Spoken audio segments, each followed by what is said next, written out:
tweaks. So just giving you.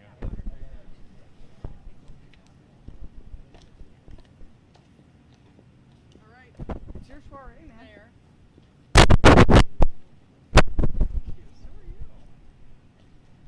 Executive Constantine. Good to see you. How are you? It's good to see you.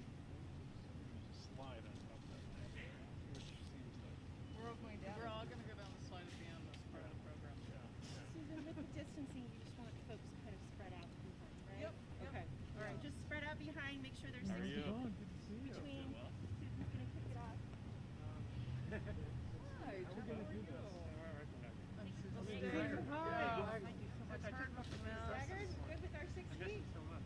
Comfortable with that, Renee? Okay. Oh my God. I know. Dang it. I should have told my coming. I didn't tell them. I think this works, so, right? I'm good with it. We've got our 2 experts here. We're outdoors. Yeah, that's the thing. We're outdoors. We're We're outdoors. outdoors. Wind blowing, and we're back. Yeah, I feel good. We're being extra cautious.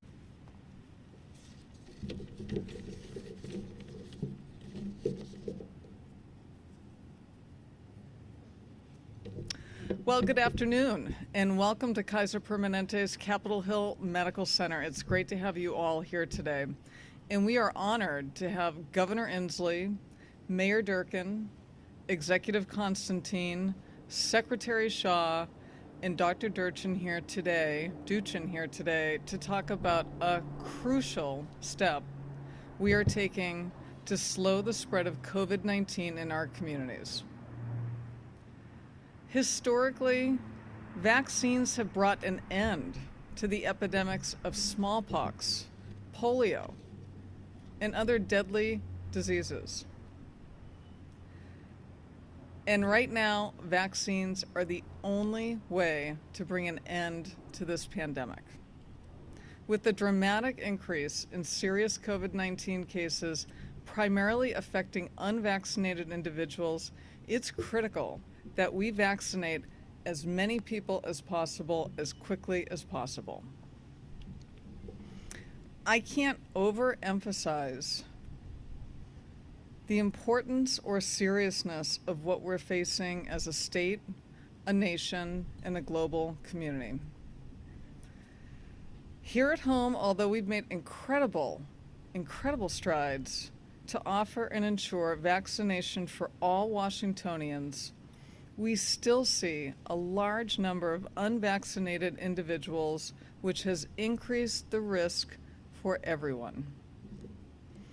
This surge is having an untenable impact on healthcare workers and in healthcare facilities across this state.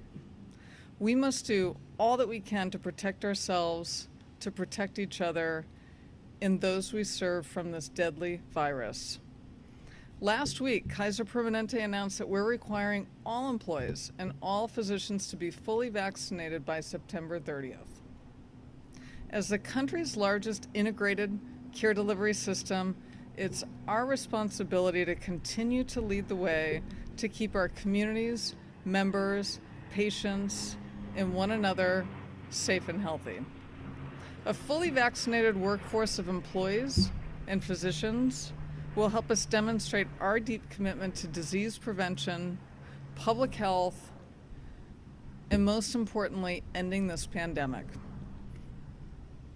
We look forward to working with the governor, the state, labor partners, and our fantastic labor partners at Kaiser Permanente and our fellow healthcare systems to make this a reality in Washington State. And with that, it's my honor and pleasure to welcome Governor Jay Inslee. Thank you.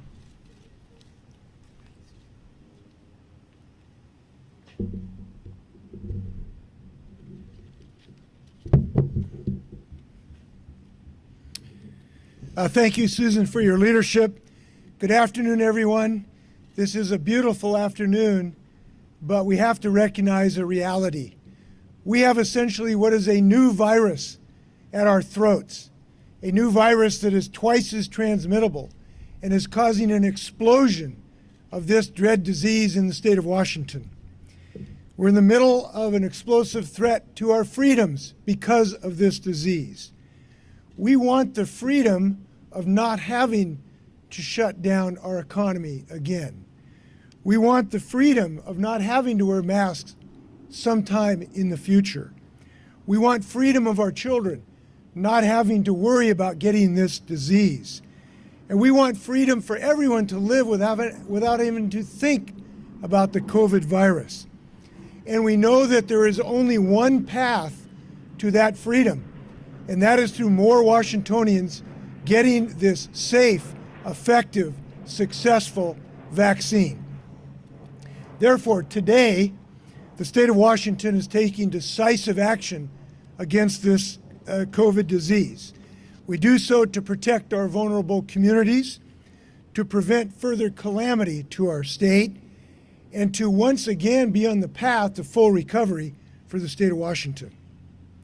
So we will be requiring our state workers and our contractors who come onto our sites and workers in private health care and long-term care settings to be vaccinated as a condition of further employment. Individuals covered by this order I will issue today will have until October 18th to become fully vaccinated against the COVID disease. Now that means you essentially have to have your last vaccination by October 4th, depending on which particular vaccine you take, and as we know, you have to take 2 doses of the Moderna and Pfizer product.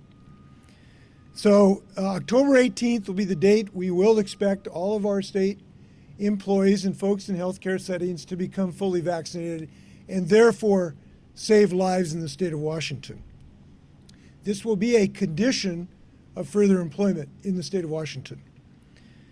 Now we know it's the mission of public servants, people I'm very proud of. You look at the people who work for the state of Washington, they've been doing some great work recently, certainly in the Department of Health, to try to fight this disease. I've seen up close and personal how hard they're working. These workers live in every community in our state. They work together every day in public service. They are people who went into their profession because they care about their communities. And we know that they believe that they have a duty, as we all do, to protect our fellow citizens from this virus. And those fellow citizens have a right to be protected. They have a right to not be infected by those who are not vaccinated. So we know we're experiencing a severe increase in the disease because of the Delta variant. Cases and hospitalizations are spiking. Just a week or two ago, they doubled in only 1 week, and they're heading upward.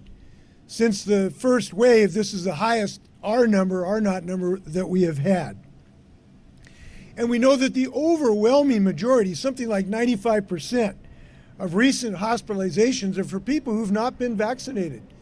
Today, this is a disease of those who have not been vaccinated. And we have to recognize this reality. The reason we are in this pickle today is because about 30% of our eligible citizens so far have chosen not to get this life-saving vaccine. But we know it's never too late to make the right choice, and we're confident that people will. The large majority of Washingtonians have already done the right thing to get vaccinated, and we simply need more people to roll up their sleeves, literally, and help pull on this rope.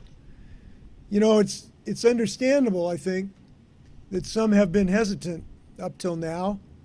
It's understandable they would ask questions about this vaccine. It's a new vaccine, by the way. But now we have had over 300 million people take this vaccine safely. Over 165 million Americans are already successfully vaccinated. This vaccine has now been arms for over a year, safely and effectively. So we need folks to protect everyone, including our children. Children under 12 can't get this vaccine, and they are potential victims of being transmitted this disease by those folks who are not vaccinated. We know these things work, and we know it's a key to ending this pandemic. I want to thank Kaiser Permanente for hosting us. They've shown leadership. I appreciate this hospital. They operated on my foot, and it worked really well back in the mid-'60s. I also want to thank Bob Ferguson, who was the first public official in Washington who essentially advanced this step for the people who work in his shop. And I certainly encourage all local governments and higher education and legislature, other elected officials, and others in the private sector to join us. Because without this, folks are going to continue to be breeding grounds for further mutations, potentially, of this virus. This could get worse, worse if we don't get more people vaccinated. Now, our policy in my executive order will provide for limited exemptions from the vaccine requirement that citizens can apply for. These are not automatic exemptions. Applications will be considered. Someone with legitimate medical reasons or sincerely held religious beliefs for not getting the vaccine can make applications. These exemptions do not include personal or philosophical objections. Now again, the idea here is to keep everybody safe, because we are past the point of thinking we can test our way to safety here. Tests are helpful, but what we have learned in the state of Washington is that they don't solve the problem. I'll give you an example. We have had a testing requirement now of, I believe, once a week for our folks who work in our Department of Corrections department. But in the last month, we've lost 2 deaths of people in our Department of Corrections who had been tested. We simply cannot lose more people who work for us in the state of Washington. These are dedicated people. They deserve our protection, and we owe them their families' protection as well. We think this is a prudent decision for that reason. Now, I want to say that I respect diversity of opinion about this. I know there is diversity of opinion about this. And I understand there's rational discussions that have taken place, but we need some more rational discussions. And I hope that folks will continue to talk to their coworkers and their families and their neighbors about this. Encourage them to talk to their physician. They'll tell you when you have over 300 million doses given safely, it's the right time that we move forward together as a state. And we know that disinformation has been a problem, and the answer to disinformation is the truth. And all of us are sharing a truth today. When we vaccinate state employees, we protect citizens that they serve. When we vaccinate state employees, we protect state employees. And when we vaccinate state employees, we reduce the threat that we have to take other measures in the future because of this dread disease. So we're protecting all of Washington when we make this decision. So we've had many leaders work on this. I'd like to introduce Dow Constantine, County Executive.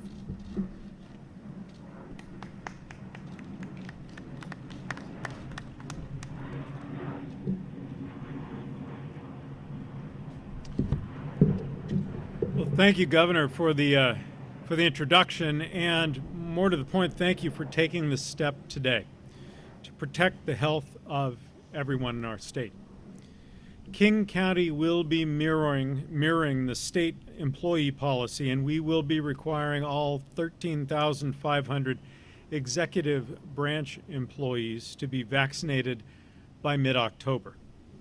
We, too, will work with our labor unions to negotiate the details for implementation.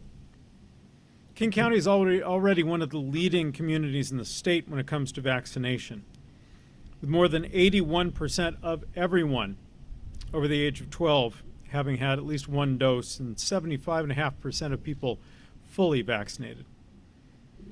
And our workforce has also stepped up in even more impressive numbers. From our public health staff, of course, but also our metro operators and our licensing employees and our parks workers and everyone in between to help ensure that everyone can stay healthy. As of right now, more than 80% of our workforce is fully vaccinated. And today's announcement will help ensure that we reach our goal of 100% by fall. I hope the people of King County will take note of today's united front. And it's not just the public sector either. It's private sector employers as well, employers like Microsoft and Climate Pledge Arena, the Oakview Group, and our host today, Kaiser Permanente, taking the same necessary, sensible steps. We think the results will be clear. And steps like this at the local and organizational level are what the experts think are necessary. Experts like Dr. Anthony Fauci. So we're standing together, albeit quite a distance apart here, to let everyone know about the importance of this moment. The Delta variant is spreading in our community now. It's more contagious, more infectious, more dangerous than what came before it. And there's one group of people that it is hitting by far the hardest: the unvaccinated. The science is clear. Vaccines work. They're safe. They're our best way to end this pandemic. And there is no reason not to take the time to get your vaccine and help protect your health before you get sick. But getting your vaccine isn't just or even primarily about protecting yourself. It's something you do for your family. It's something you do for your friends, for your neighbors, for your coworkers, and particularly for the children who are unable to be vaccinated. So let's all do our part, every one of us, to get every person vaccinated against this disease that has taken such a tragic toll on our community over the last year and a half. I saw last week the Seahawks announced that they had reached a 99% vaccination rate in their organization. 99%. That sounds like a challenge to me. So I'm looking forward to this fall when, for the first time ever, the King County Executive Branch will try to best the Seahawks in at least one measure, and that is hitting 100% vaccinated. So let's do this, King County. Let's show the nation how it is done by getting everyone in our community vaccinated and safe. And now it is time for me to introduce our strong partner throughout this entire challenge over the course of the year and a half, and not just in COVID, in much else as well. Seattle Mayor Jenny Durkan.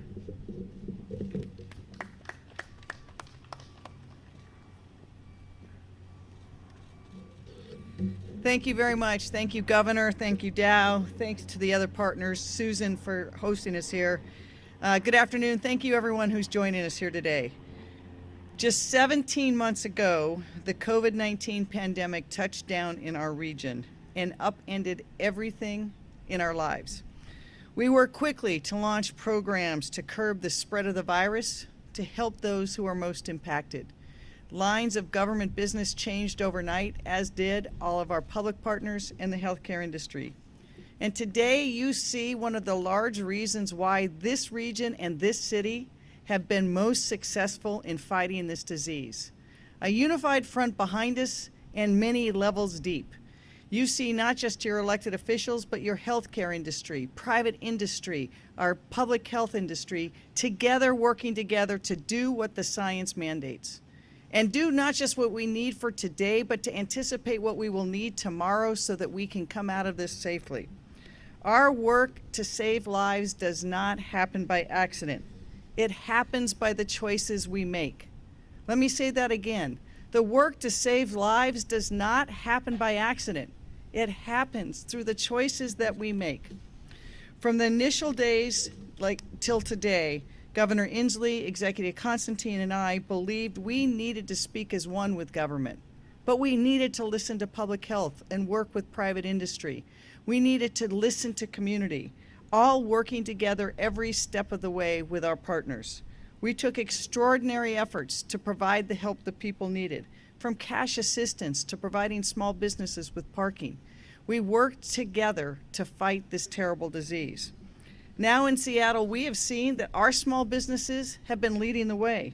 To get into many bars and restaurants, they're saying get vaccinated or don't come in. Now we're speaking as one government to create a model so some in our region and state's largest employers can say, you must be vaccinated. Your coworkers and the businesses and residents that you serve need you to keep them safe. You cannot do that if you're not vaccinated. This is how, as Executive Constantine says, we'll protect our families and our communities, our co-workers, our children. Thanks in large part to our collective actions, Seattle is the safest city in America. Even as cases have risen here regionally, Seattle has the lowest cases, deaths, and hospitalizations of any city. We also have one of the highest vaccination rates, with 82.5% of residents 12 and above who have at least one dose, over 82%. Our work to save lives, again, does not happen by accident. It happens by the choices that we make. Seattle has not reported a death from COVID since July 11th. This past winter, approximately 2 people were dying a day. That's how much progress we've made. It shows that vaccinations work.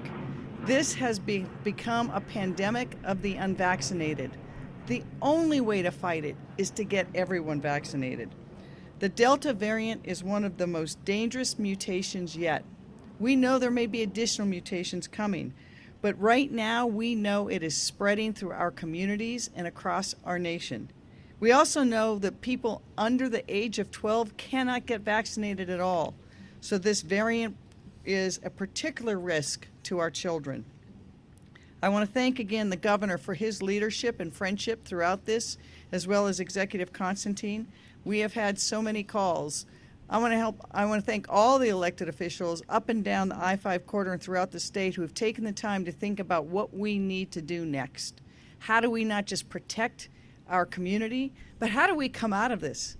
And you've seen now what it looks like when we start to come out of this pandemic, being able to come together, to get together with family. But vaccinations are the road to having a normal life. It's crucial to keep workplaces open, to be able to eat together, meet together, go to sports, see the Seahawks actually in person, and to save people from illness and hospitalizations. Vaccinations are the key. Do it for your family, for your coworkers, for your friends. But we know that it makes a difference. That's why the City of Seattle also will make this a condition of employment for people working for the city at the same date in October. We want to make everyone vaccinated. We will give people opportunities. You can get free vaccinations. We will work with our labor partners to make sure that we bargain all the parts. But here's what we know. City government is about service. To serve people, you have to be safe and you have to keep them safe. And now in the middle of this pandemic, with this very dangerous variant, the way to do that is through vaccinations. I now am very honored to introduce one of our great partners at the state level in public health, Dr. Shah.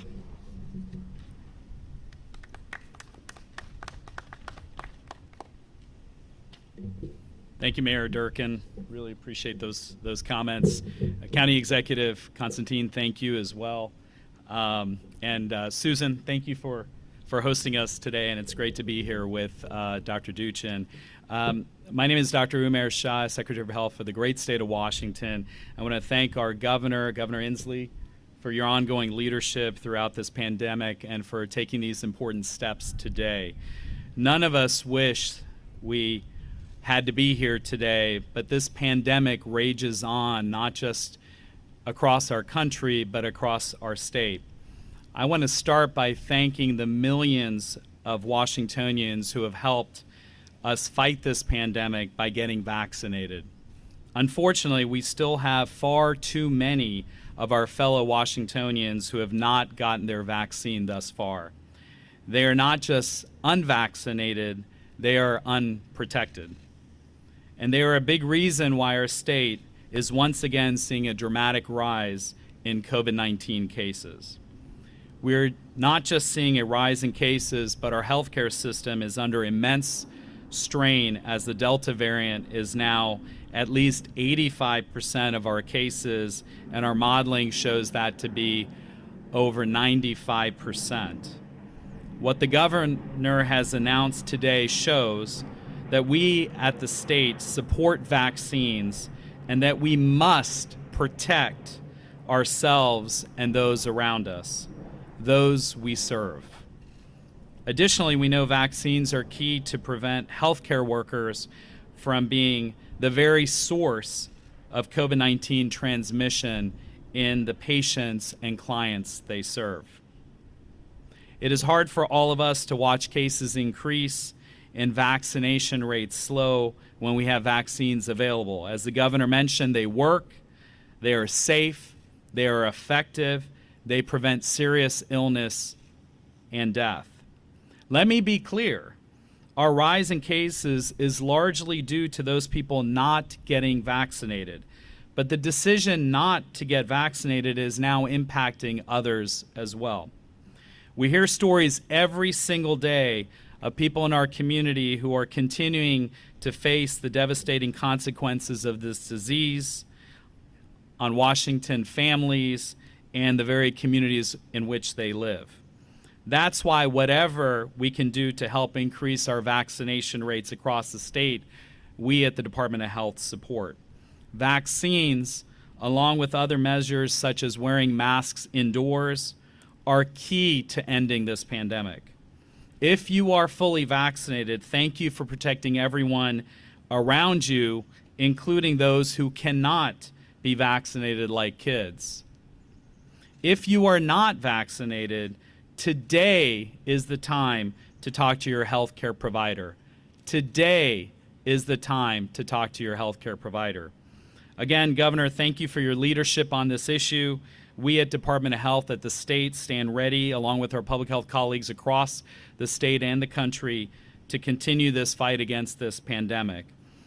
I also want to close by saying Lacey Fahrenbach, who leads our COVID-19 responses here for questions and answers. And now I'm going to turn it over to Dr. Jeff Duchin, who's not just local health officer here at Public Health Seattle-King County, but he is also on the board of the Infectious Disease Society of America. Thank you. Jeff.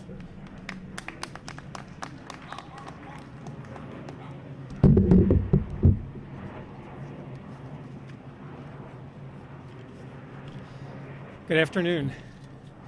I'd also like to start by thanking Dr. Shah for the ongoing partnership with the State Department of Health and our elected leaders, Governor Inslee, Executive Constantine, Mayor Durkin, Susan McLaughlin from Kaiser, and all of our tremendous healthcare system colleagues in King County who have been on the front lines since the get-go and continue to be as this Delta virus surges. Vaccination is the best tool among a variety of strategies that are needed to reduce preventable illnesses, hospitalizations, and deaths. Requiring vaccination of healthcare providers as a condition of employment is absolutely the right thing to do to protect patients and healthcare workers themselves, their families, and our communities.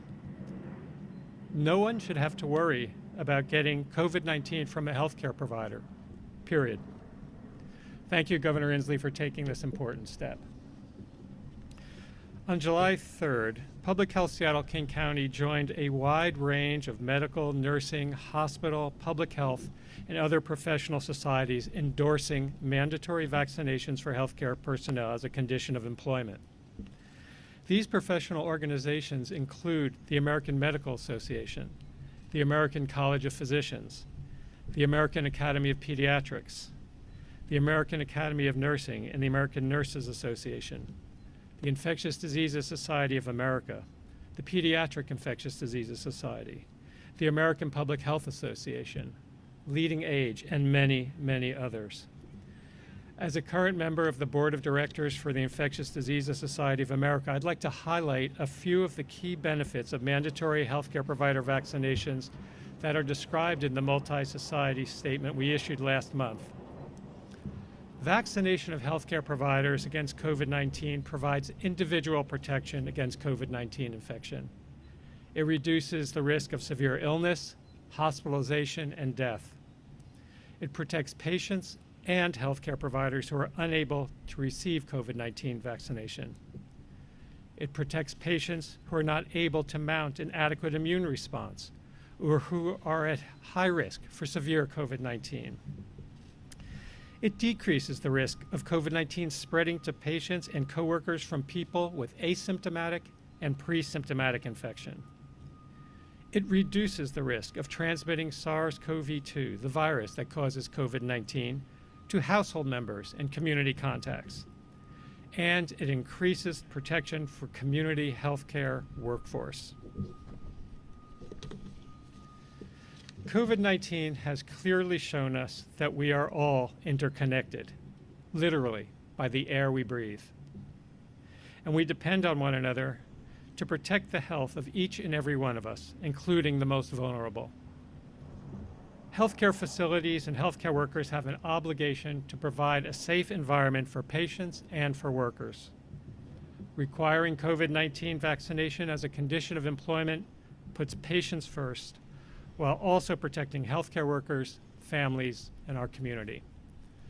Thank you very much for joining today. I'm turning the podium over to Governor Inslee to moderate for questions. Jeff, thank you. Thank you. A couple follow-ups before I stand for your questions. Look, the last time we were in a situation like this, we had to shut down major parts of our economy. We do not want to do that again. There is no reason on this green earth why people who are vaccinated should lose the right to go to a restaurant or go to school or go to work because some folks won't get vaccinated in our state. That's just not right, it's not fair, it's not acceptable. And we are not going to allow our hospitals to be overrun where you can't get into an emergency room when your kid breaks their arm or you're in a car wreck. And I want to talk, if I can, just for a moment, to those folks who believe they're indestructible and they just don't think this is worthy of their time for their own health. You may think that, but we got to keep our hospitals operating. And if you ever get into a car wreck and you got to go to the hospital, you need a hospital that's functioning. And today we have hospitals today are having to ship patients all over the hundreds of miles sometimes to get care. The Tri-Cities is becoming overwhelmed. Walla Walla. And these numbers are going through the roof. Now, our hospital system is not shut down today, totally across the state. But that's where we're heading if we do not act. And we have been successful in the past in Washington State as one of the most successful states in the United States because we've acted ahead of the curve rather than behind the curve. So we are acting today. A couple procedural things about this. Our mandate today does not apply to certain state employees. It does not apply to employees of agencies that are controlled by separately elected statewide officials. We prefer to allow those statewide elected officials to consider this matter, and we'll be talking to them over the next few days. It does not include the K through 12 system or universities at this moment. So, but we're moving forward. I want to make a note about masks. As you know, we have recommended everyone use masks in indoor environments. We want to reaffirm that recommendation today. We are not making a requirement to that regard today, but people need to understand this is a wily beast we're fighting. And I can tell you, if these trends continue, we will have to take further actions of one dimension or another to restrain this pandemic. So that's why we're so committed to getting more people vaccinated today. So with that, happy to stand for your questions. And obviously, all these folks will take your questions as you direct them. Governor, do you think, as you total this up, and this may be a better question for Dr. Shaw, but how many people, if everybody in the state is, and I know there are exceptions to other divisions of the state, such as DNR, which you expect to follow along, how many people all in hospitals, healthcare, et cetera, could be vaccinated by the time this is done by mid-October? Well, these are very, very rough numbers. We've obviously never done a census tract research on this. We have about 60,000 employees that potentially could be covered directly from the state. We have thousands who are contractors to the state of Washington. So if you are working for a contractor providing services and you go on a site that is controlled by the state of Washington, you will require, as a condition of employment, to be vaccinated. That includes construction sites where the state is doing business. It includes our offices. So contractors who do business with the state. Essentially everyone who works in a healthcare setting. And there are about 400,000 licensed healthcare providers in the state of Washington who potentially could be affected by this. So this is a significant number of folks. But we hope this will serve as a beacon for other employers, public and private. You know, we have been ahead quite often during this pandemic, and other people have followed us. We hope that will be the case here so that we can get to the numbers that we really need. Does anyone want to add anything? Lacey or Dr. Shaw, do you want to add numbers? Governor, thank you. Governor Inslee is correct. In addition to the 60,000 state workers he spoke of, it's 400,000 health professionals across state of Washington. So again, depending on some of the exclusions, but that's the number that we're starting with. So that's about 500,000, if you will, across the state of Washington.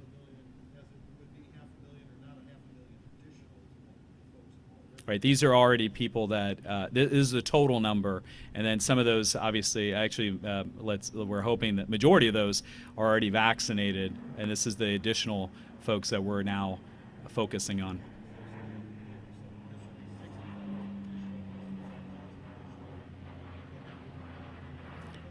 No, this is all, this is the total number that we have.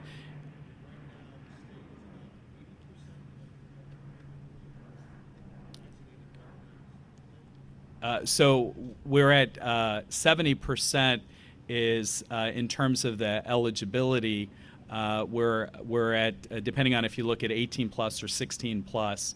So what we're looking at doing is to be, we have given 4.5 million people across the state of Washington have gotten COVID vaccine thus far.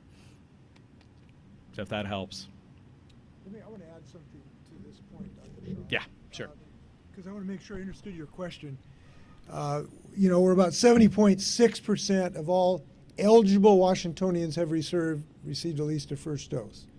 Of state employees, we do not have a specific number in that regard, but it varies considerably. And unfortunately, some are, we believe, even maybe less than 50% of some of our institutions, some of our agencies. We think we might be in the realm of 70 plus statewide. But this is very disparate geographically and in different agencies. So we want to have a consistent standard across the state of Washington. Does that answer your question? I think so. So you're saying some agencies in some places make it as low as about 50%. That's correct. Overall, it could be about as high as 70%. That's correct. And these are estimates. They're only estimates because we're using health insurance company PEB data, but not everybody is in PEB, so these are estimates. 60,000 would include just the state employees that are under your purview now, but not include somebody like DNR, which is a commission. That's the best estimate we have right now, yes. Governor, a couple questions. I understand the hammer you obviously have for state employees. You know, they're employed by the state. You can fire them, or you can try to, depending maybe legal challenges. One, can you tell me how quickly the hammer will drop on state employees if they don't get vaccinated? Is it an immediate thing? Will we see, do you anticipate big numbers? And then two, can you or some of the people up here speak to how you wield that over private sector employees who, you know, maybe their employer, unlike Kaiser, has not agreed to impose mandatory vaccinations. Will they risk license suspension, or what's going to happen? Well, we're getting the cart a little bit ahead of the horse, but as we've made clear, contractors, this will have to be a condition of employment for those people who do business on state property in those areas controlled by the state during our operations. One way or another, people will need to come in compliance with that. We would expect our contractors as employers to assure that that is the case, or one way or another, pursuant to our emergency order, they will not be doing business for the state of Washington, and that's pursuant to our order. Now, we don't believe that's going to come to that.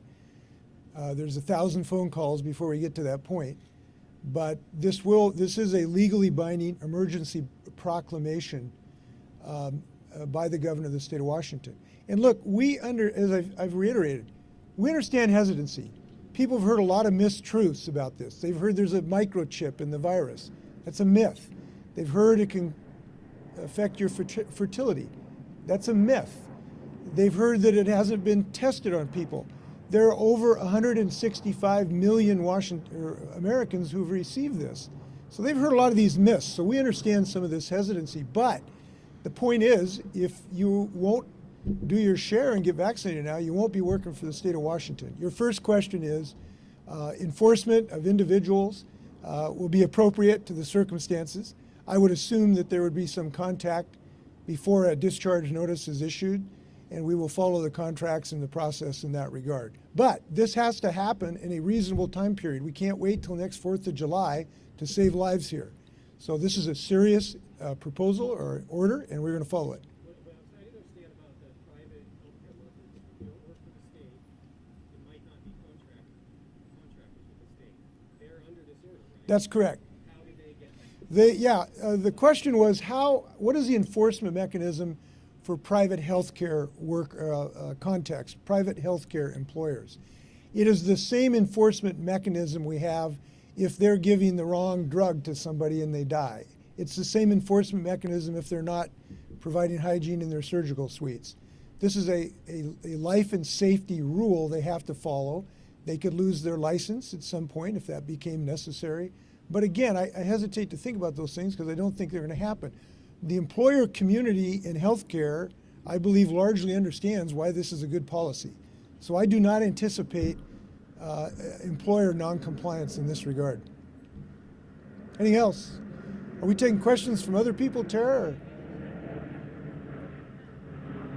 Could you defer for a moment? We've got...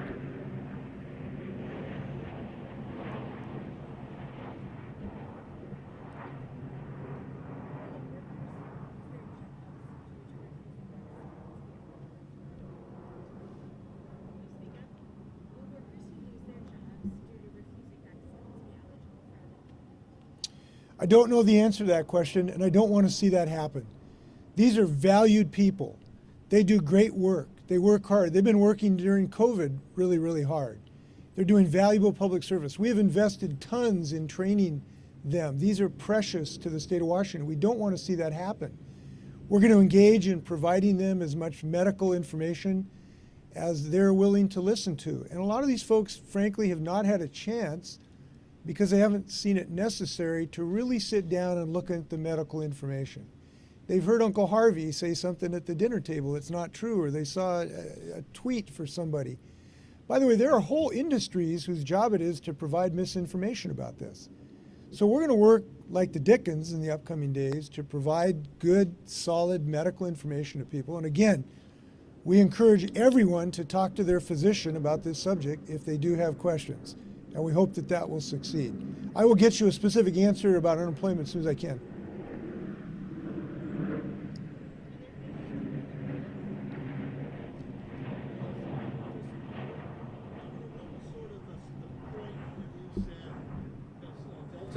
Has been kind of running amok for a while now. What was the point that you said was there a moment, a day, a week, or has it just been building up to this? When did you say you needed to go on? Well, I think that, obviously we look at this every single day, as you know, and get the best data we can get every single day. For me, it's a combination of two things that necessitated the step. One, where you actually see hospitals no longer to function appropriately, when they're having to ship patients to a different county or even a different state because they can't function. That brings this home. And we're seeing some of our hospitals in the worst hit position or places. We have counties in the state today that have 3 times higher infection rate than King County. And so we're seeing the future in those counties. We're seeing what are happening in Tri-Cities today happening in other counties in the next several weeks or months, because all counties are going up. Every single county's numbers are going up.